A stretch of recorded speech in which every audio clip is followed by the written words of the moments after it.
Assalamualaikum warahmatullahi wabarakatuh. Bagaimana kabar kalian? Semoga kabar kita semuanya dalam keadaan fantastis. Kota Barus. Kota Barus terletak di pesisir barat Sumatera Utara, dikenal sebagai salah satu tempat tertua yang menjadi pintu masuk penyebaran Islam di Nusantara.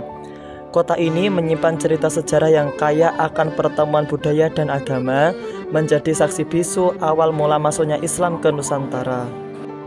Pada abad ke-7 hingga ke-12, Barus dikenal sebagai pusat perdagangan internasional yang sangat penting. Kota ini terkenal dengan produk kapurnya yang sangat dicari oleh pedagang dari berbagai belahan dunia, termasuk Timur Tengah, India, dan Cina. Kapur ini dikenal memiliki bau yang sangat wangi.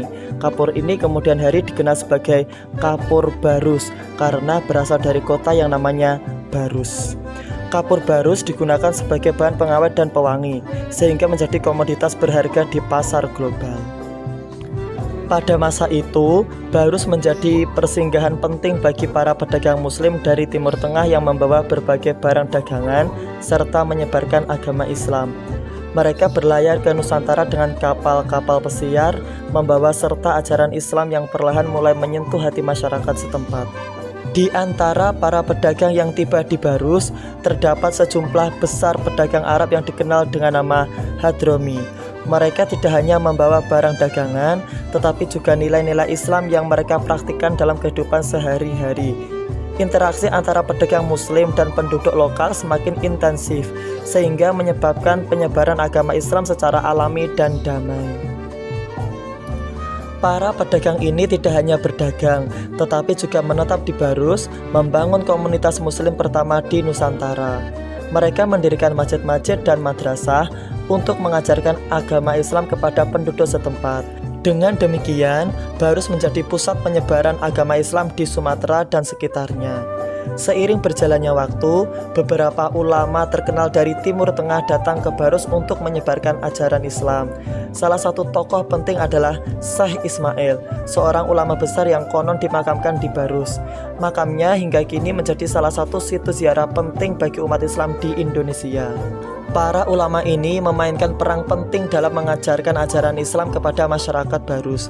Mereka tidak hanya mengajarkan tentang ibadah, tetapi juga memperkenalkan nilai-nilai moral, etika, dan hukum Islam. Perlahan namun pasti, masyarakat Barus mulai mengadopsi Islam sebagai agama mereka. Barus juga disebutkan dalam berbagai catatan sejarah dari para penjelajah dan juga sejarawan.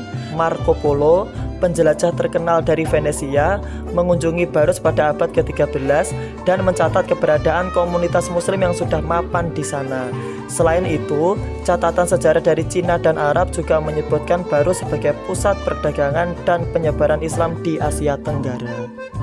Sebagai pintu gerbang awal masuknya Islam ke Nusantara, Barus memiliki pengaruh besar terhadap penyebaran Islam di wilayah lain. Dari Barus, ajaran Islam menyebar ke seluruh Sumatera, kemudian ke Jawa, Kalimantan, Sulawesi, dan pulau-pulau lainnya. Barus menjadi titik awal dari perjalanan panjang penyebaran Islam yang akhirnya menjadi agama mayoritas di Indonesia.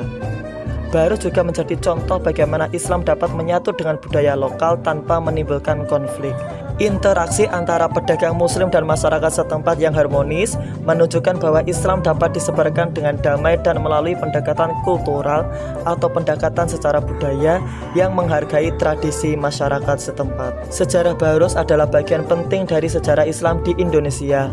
Kota ini bukan hanya pusat perdagangan yang makmur, tetapi juga tempat bertemunya berbagai budaya dan agama.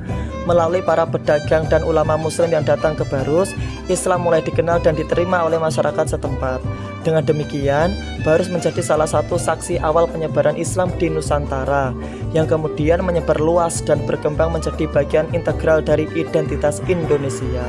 Semoga bermanfaat. Jika ada yang salah boleh komen di bawah. Wassalamualaikum warahmatullahi wabarakatuh.